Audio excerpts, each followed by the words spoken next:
Cowboys didn't do what I thought they were going to do, and then I started saying, okay, Atlanta's got the team, and right now Green Bay has shown that they may be the team to beat. And I tell you, I've been keeping up with it. It's been exciting. So what was it like for you when you first walked in this gym? What expectations did you have? You know, I didn't know what to expect when I first walked in. I knew about AKA, I read about it, I knew about the fighters here. But I knew when I walked into that front door, one thing that I had to do is forget about who I was. Forget about that I'm Herschel Walker, forget about the taekwondo, forget about the football. Walking here as a rookie, totally with an open mind, which is what I did. And when I walked in having an open mind, the guys accepted me so well, and they started teaching me, and I started learning.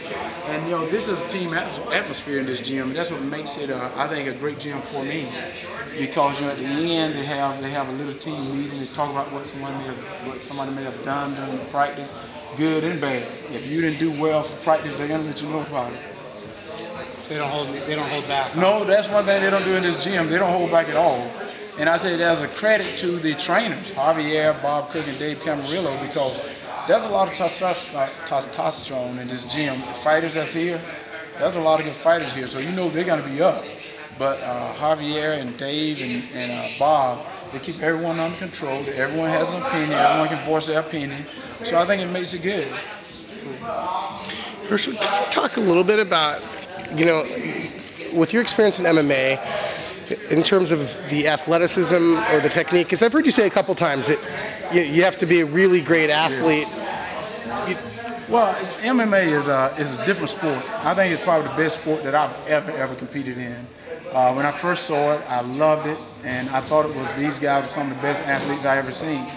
And I think I'm a person that's able to say it. You know, you look at someone like Dan Cormier, who was in the Olympics, Dan Henderson.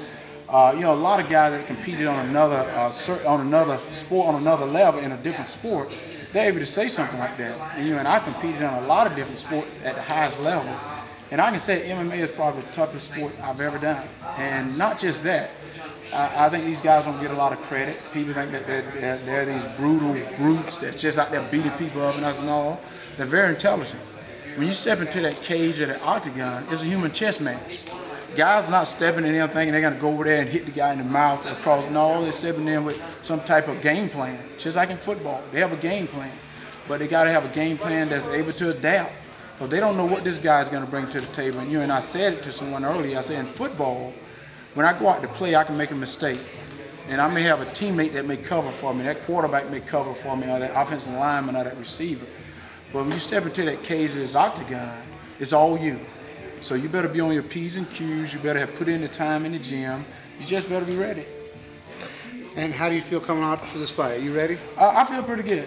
You know, one thing that I said that I think makes a big difference, when I came back into this gym, I came back just to train. I had no expectation about doing another fight or doing anything like that. And then when it came up that, Herschel, do you want to fight in December? I thought, oh, yes, I'd do it. But the first thing I did, I went to the trainers, because when I first came to this gym, I said, you know, I would love to fight, but it's not up to me. It's up to the trainers here and up to the fighters. If they don't think I should fight, there's no shame in my game. I'm not going to fight. My first fight, they said, Herschel, you ready to go? So that's the reason I decided to fight. And when they asked me about this fight in December, I said, yeah, I'm ready to go. They said, you ready to go? So I started training for it. And some fluke accident, which was weird, I said it was a God blessing. Because it was like on a Wednesday. I had just finished sparring with Daniel, and all of a sudden we happened to be against the wall just working on some technique stuff. And some fluke accident, I cut my eye. And I'm thinking it's not that bad, you know, I can still fight, no big deal like that. And they said, oh, it's pretty deep, you got to go to the doctor. So I went to the doctor, he put 8 stitches in it, and I'm thinking, oh, it's still not that bad. And when I came back into the gym, all the trainers were looking at me and the fighters, and they said, Herschel, you shouldn't fight. And I'm thinking, why? You know, why don't I fight? And they said, well, you know, your eye is so fresh that, you know, you can rub up against it, it may open up. And I'm thinking, so what's so bad about that? You know, a cut. And they said, no, you shouldn't fight. And I stuck to what I said when I first came in here over a year ago. If the trainers and the fighters don't think I should fight, I won't fight. And they said, no, I shouldn't. So that's the reason I said, no, I'm not going to fight. But I didn't leave the gym. I went out and bought me sort of like a helmet, little face guard, and I kept training. You know, the doctor said you got to give it some rest, and my thing was, if I'm here, I might as well train. You know, I've trained almost every day of my life since